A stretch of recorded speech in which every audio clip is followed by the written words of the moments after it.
Welcome, ladies and gentlemen, to another edition of Harry Fling Wrestling. I am your host, Harry Fling, and today we're going to be talking about a very integral part of professional wrestling, and those people are the ring announcers. The ring announcer plays a very pivotal role because they have to introduce the wrestlers here. This is like an MC introducing the next act of something. I was an MC just this past weekend at a choir concert that I participate in every year, and boy oh boy, it reminded me so much of the work that ring announcers do in general. And one of their main jobs within introducing the wrestlers is to they have a script that they have to follow, and it's a very basic script where they say the following contest is scheduled for one fall. Now, when I was growing up, they actually used to add time limits with a 20-minute time limit, a 30-minute time limit, in rare cases, a 45-minute time limit. Or sometimes when it get to be the end of Raw, for instance, it would be with our TV time remaining. They don't really say that anymore, so we don't do time limits. So let's start again. The following contest is scheduled for one fall. And if it's for a belt, it's for the WWE Intercontinental Championship, for instance. Introducing first, and if it's the first person you introduce, and if it's a belt, it's a championship match, you always introduce the challenger first. I hate nowadays they don't do that anymore. It's so disrespectful to tradition. Always introduce the challenger first. Introducing the challenger from such and such, weighing such and such, and then who's he, what's it, that's their name. Then the champion comes second. Another thing I hate that they do now is, I'm not the biggest fan of them waiting till the wrestlers get into the ring. They've been doing this since about 08 or 09. When Justin Roberts was kind of the lead ring announcer, moving up the ranks there. Wait till they get into the ring and then announce them. Let their entrance just play out. I mean, the fans, as a fan, you want to get to the action, so you don't want to keep them waiting too much longer. So when I was growing up, they would, didn't matter if it was the world title on the line, intercontinental, tag titles, whatever the match is, women's title, always introduce the competitors as they are making their way down to the ring, unless they come to the ring, while a promo's being cut on a pay-per-view, and so their music plays, only the audience sees it in the arena, not the TV audience at home. So yeah, that's one example right there. And so I want to talk about some of my favorite ring announcers, for better or for worse, people that I actually enjoyed listening to. We have to start with the greatest of all time, Howard Finkel. He was WWE's longest-lasting employee. He was hired 50 years ago, around 1975. I think Vince McMahon Sr., Vincent James McMahon, father of Vincent Kennedy McMahon. We just called him Junior and Senior for simplicity. Vince Sr. hired Howard Finkel, I believe, as an office worker, and then he worked as a producer. He did a lot of odd jobs, Finkel did. And eventually became the ring announcer at Madison Square Garden when Madison Square Garden was kind of the mainstay for this Connecticut promotion.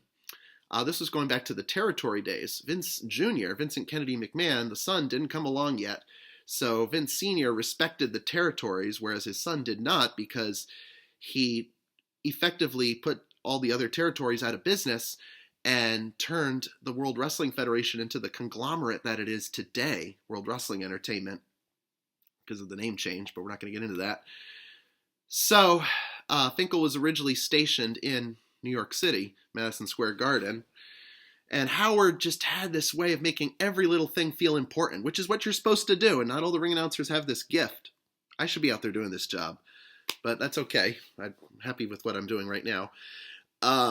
So, here's a typical Howard Finkel announcement. The following contest is scheduled for one fall, and it is for the World Wrestling Federation Championship.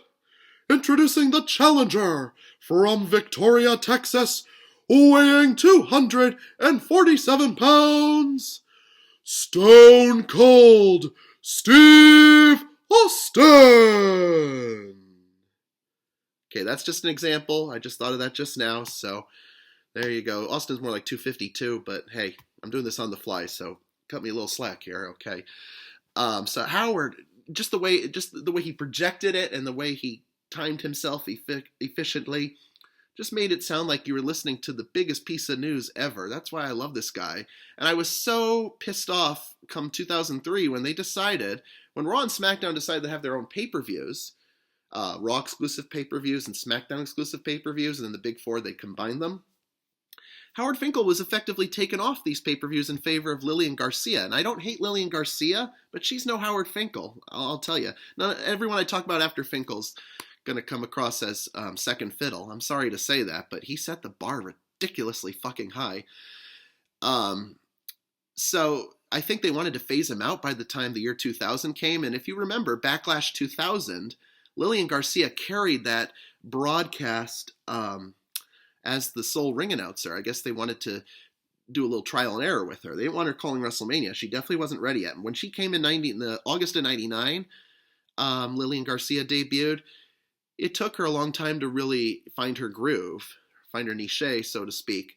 So this is what she sounded like, and it's going to be like the most off-key thing you're ever going to hear from me. The following contest is scheduled for one fall with a 20-minute time limit.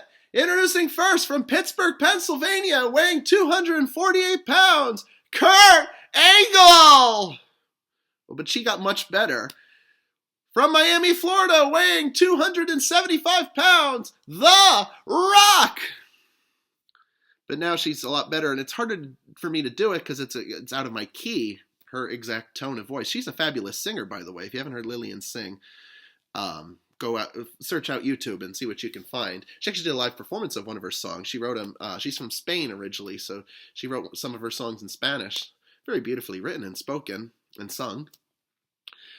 But she got better. I can't imitate, so don't even ask me to do it. Another ring announcer who has a long tenure here, but he doesn't get quite enough credit because he's not Howard Finkel, but he tried, and he was Lillian mostly covered the Raw shows. Now here's the other guy who covered the SmackDown shows, and he worked as a longtime backstage producer. This is Tony Chimmel. I don't think he's employed by WWE anymore. He hasn't been for at least 10 years now. He's been taken off TV for the longest time. They kept him around, even though he'd been around in the 90s. He used to carry jackets backstage. He did a lot of road agent type work, producer type work. And Tony sounded like this. The following contest scheduled for one fall with our TV time remaining. Introducing first from Long Island, New York, weighing 287 pounds, Mankind. From Death Valley, weighing 301 pounds, The Undertaker. And you can get this wallet of Triple H. He said that at a SmackDown taping I was at in June of 2001 at the Garden. So Tony Chimmel had this little bit of a nasally voice here, but that's not exactly how he talked. And if you remember one of the first few episodes of SmackDown, after its season premiere, I think this was now September of 99, him and Howard Finkel had a short-lived rivalry over who gets to be the permanent ring announcer of SmackDown. Howard came out to Ultimate Warrior's theme song. I guess they couldn't find anything better for him. And everyone actually thought Jim Hellwig had returned. It was hilarious. I even thought so too. I was only 10. And he's like, you know what? I should be the lead ring announcer for this show here, not you. Chimmel, who's very mild-mannered, very polite, just grabbed the mic and said, Howard, I don't know who sent you back out here, but if you want to take me on for that role, let's go ahead and have a fight right now. So they got into this god-awful dog fight here. It's just garbage wrestling backyard shit you've probably seen. They're just fumbling around everywhere. Chimmel gets the win, and the rest is history. I don't like watching a lot of non-wrestlers actually wrestle because it just looks terrible. That's not what their role is here, so come on now. Here's a ring announcer. When I first started watching in the summer of 95, this man, I think Howard Finkel needed a break. It's the only news I have. After the first In Your House, you didn't hear much of Howard Finkel on Raw or Superstars or what was around, Wrestling Challenge going into Action Zone, and then pay-per-views, no less. Finkel might have only done house shows, like at the Garden or anything, in the northeastern region. So we had this guy, Manny Garcia. No relationship to Lillian Garcia, just the same last name. Excuse me. Manny Garcia was like a precursor to Justin Roberts. He was not the greatest because the announcers would just talk right over him. They did that a lot in the mid-90s. The business was bad, and I guess they just didn't give a fuck. And Manny sounded like this. This contest set for one fall. Introducing first, from San Antonio, Texas, weighing 227 pounds, the Heartbreak Kid, Shawn Michaels. From Minneapolis, Minnesota, weighing 212 pounds, the 1, 2, 3 Kid. So he didn't hold out the syllables as long as some of the other ring announcers and give the audience a chance to listen to who it is you are introducing. So Manny was very quick in his delivery. The announcers would talk over him, Vince and Jerry mostly, sometimes Jim Ross. And so it kind of sounded like this, and you wouldn't hear anything. So he kind of faded out into the background. And then by January 96, he was taken off pay-per-views, and I think he was taken off Raw too, and Howard Finkel was ready to come back. So I think he was just a placeholder, just a Band-Aid. Justin Roberts, another favorite of mine. But when I was in high school going into college, I think that was around the time period he was really breaking in as the lead ring announcer. In September of 2009, Lillian Garcia announced her first retirement from ring announcing. She's since come back twice in 2 separate runs. She's came back December 2011 till about April or May of 2016, and then she came back just recently after Samantha Irvin resigned, I want to say last September, October. And she's on SmackDown now, so she's the longest lasting ring announcer. God bless her, Lillian is.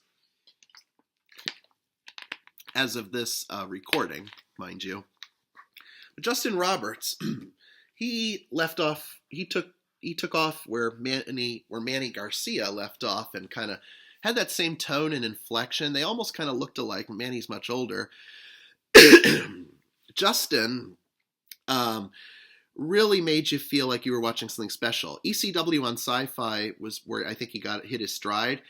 He debuted in September of 2002 as a replacement ring announcer for Tony Chimmel. I don't know what happened to Chimmel one night. And he was introduced by his real name, Jason Roberts. I'm like, okay, we got a new ring announcer, Jason Roberts. I'm like, did Manny Garcia come back? No, couldn't be. So Justin Roberts did a lot of velocity and heat between 2002 and then 2006 when ECW on Sci-Fi finally came into place. He finally took over that. Pardon me. Excuse me. I remember him best introducing Extreme Rules matches on the early editions of ECW on Sci-Fi when ECW still felt like its old self and didn't turn into the next NXT, what would in the future be NXT.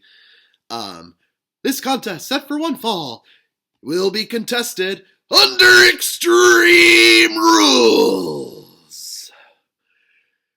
And then when he introduced Kurt Angle, it sounded like this. Kurt Angle was in ECW so briefly because of his drug problem. He was released that August in 2006. Kurt Angle, The Undertaker, Randy Orton. And this was around the time period, as I was saying a little while ago, when the ring announcers would announce them after the competitors had already entered the ring. I like it as they're walking to the ring. John Morrison! Just to throw in some more anecdotes of names here. So Justin Roberts, I believe it was August of 2014 was when his WWE contract was up, and I don't think he decided to renew it. So I think did he go to TNA? I can't remember. I know he's in AEW. He's their lead ring announcer now. I don't think he has any intention of returning to WWE as of this recording, so we'll see what happens with that. Because, never say never in the wrestling business, because nothing's ever set in stone. Nothing's ever a foregone conclusion. So there's that. Another person I liked was JoJo Offerman. You might remember her from Total Divas in the first season. I guess they decided she wasn't that much of an interesting character to watch. Total Divas was a guilty pleasure show of mine. Only because there's wrestling in it. I don't typically watch a lot of these woman shows on the E! Network. But anyways, just because it's behind the scenes wrestling, that's the only reason I watch the show. JoJo Offerman was only 19 years old then, and she didn't have a lot going for her other than singing the national anthem at SummerSlam that year and maybe opening up shows singing the national anthem. But she had to do more than that if she was going to really make it in as the WWE. I want to say around late 2014, early 2015, she stopped learning how to wrestle and took on the role of ring announcing. And this was in NXT. I'm not going to, it's too hard for me to imitate her just because we're different voices. But she did a great job, with extending the syllables and making the wrestlers sound important. So much so that she got promoted to the main roster, I want to say 2016, 2017. I haven't heard her since 2019 ring announce, and she is the widow of Bray Wyatt.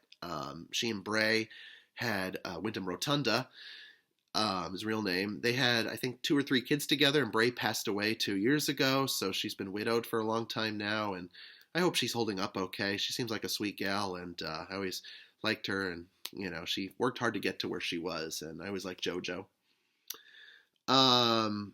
Okay, this is kind of going out of order, but there was a guy before in the early 90s, ring announcer. His name was Bill Dunn. I'm just reading off a list of ring announcers that I put together. He actually got to call part of WrestleMania 10, not just the main event, but one of the greatest ladder matches in history between Razor Ramon and Shawn Michaels. That match is well documented. I'm not going to go into great detail on it. But if you remember going back watching that match, Bill Dunn actually called that match. Not called it because he's not the play-by-play guy, but he got to be the ring announcer for it. So when I say called, I meant ring announce. Bill Dunn was a little bit bland, but he had a little bit of charm that he added to it, so he was somewhat memorable, while definitely not the greatest of all time. Your winner and the new undisputed Intercontinental Champion, the bad guy, Razor Ramon. Howard Finkel would always roll the R's. Razor Ramon. Sometimes my voice cracks when I do Finkel. But I think there was the Atom Bomb Earthquake match, I think, was the last one Howard Finkel called that night because he was feuding with Atom Bomb's manager, Harvey Whippleman, at the time. And so I think he got into a physical altercation, and that sort of led to Finkel going backstage and letting Bill Dunn call the rest of the show. And coming down to the ring from Calgary, Alberta, Canada, weighing 234 pounds, Bret the Hitman Hart.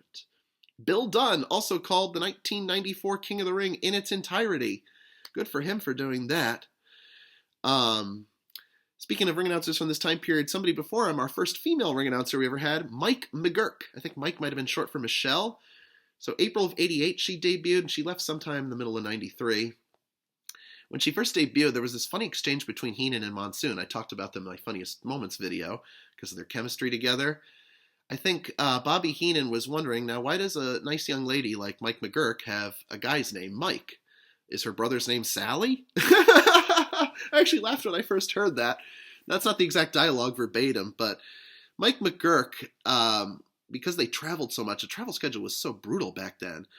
A typical wrestler would wrestle, or at least Hulk Hogan would say in shoot interviews, wrestle twice on Saturday, twice on Sunday. I don't know what the hell the rest of the week looked like. But Mike McGurk, here's a good example of someone she'd ring announce, like the Mountie on an episode of Wrestling Challenge. So Mike would be in one city, Howard would be in another, whether it's Superstars or Wrestling Challenge. These were all pre-tapes back then. They didn't do a lot of live shows except pay-per-views. Making his way to the ring from... I forget, where was the Mountie from? Montreal. Okay, making his way to the ring from Montreal, Quebec, Canada, accompanied by the Mouth of the South, Jimmy Hart. Here is the Mountie! Coming down the aisle from Tacula, Mexico, weighing 232 pounds, El Matador, Tito Santana. Mike McGurk had a more memorable voice compared to the other ladies, so I have an easier time doing her voice compared to somebody like Lillian or JoJo. Not to say Lily and JoJo don't do a great job, but Mike did, and I guess, her contract was up and she wanted to move on to other things. But she deserves a Hall of Fame recognition. She goes to conventions and puts on that glamorous-looking tuxedo. Ladies wore tuxedos sometimes. It was a lady's tuxedo outfit, and if you saw a picture of Mike McGurk, you know what I'm talking about. Next guy's a ring announcer from WCW. Now, I don't cover a lot of other promotions here, but I have to because his voice is so legendary. And I met this guy at Legends of the Ring in 2015. I met him 10 years ago. Tell you 1 second, excuse me. Gary Michael Capetta. Now, his tone and inflection is like no other. This contest is scheduled... Oh, that sounds more like Bill Dunn. He sounded a lot like Bill Dunn, but he was a lot more memorable. The Dynamic Dudes. That's a tag team WCW, Johnny Ace and Shane Douglas. He would also introduce this next contest at Capital Carnage 1990. From Metropolis, accompanied by Paul E. Dangerously, Mean Mark. Mean Mark was The Undertaker before he debuted in WWF. Our next contest, from Atlanta, Georgia, Lex Luger. A lot more charisma than Dunn ever carried. And this next guy goes back to ECW, though I remember him best from the One Night Stand shows. My impression of him is not going to be great, so don't get the wrong impression of this next guy. This is Stephen DeAngelis. Stephen DeAngelis called ECW One Night Stand 2005 and then returned one last time in 2006. But of course, Justin Roberts became the ECW on Sci-Fi ring announcer going forward. Stephen DeAngelis kind of had a little bit of a crack in his voice when he talked.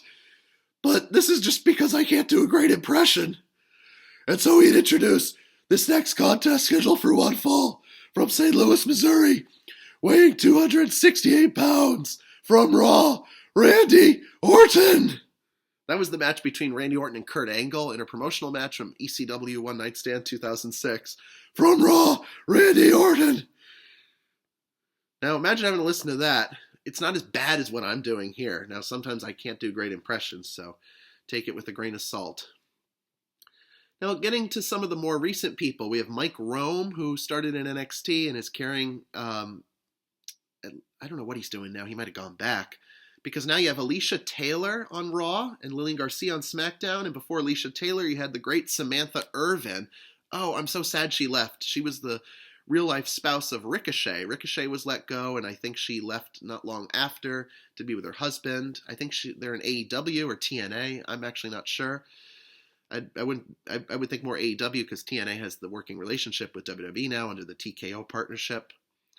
Mike Rome is, he called the main event of WrestleMania 35 with Ronda Rousey, Becky Lynch, and Charlotte Flair in the Winners Take All Women's Championship match. Alicia Taylor, I'm still getting used to her, but I love her hairstyle with the little spiky things coming out. And Lillian is still holding down the fort there, and Samantha just had a lot of charisma to boot.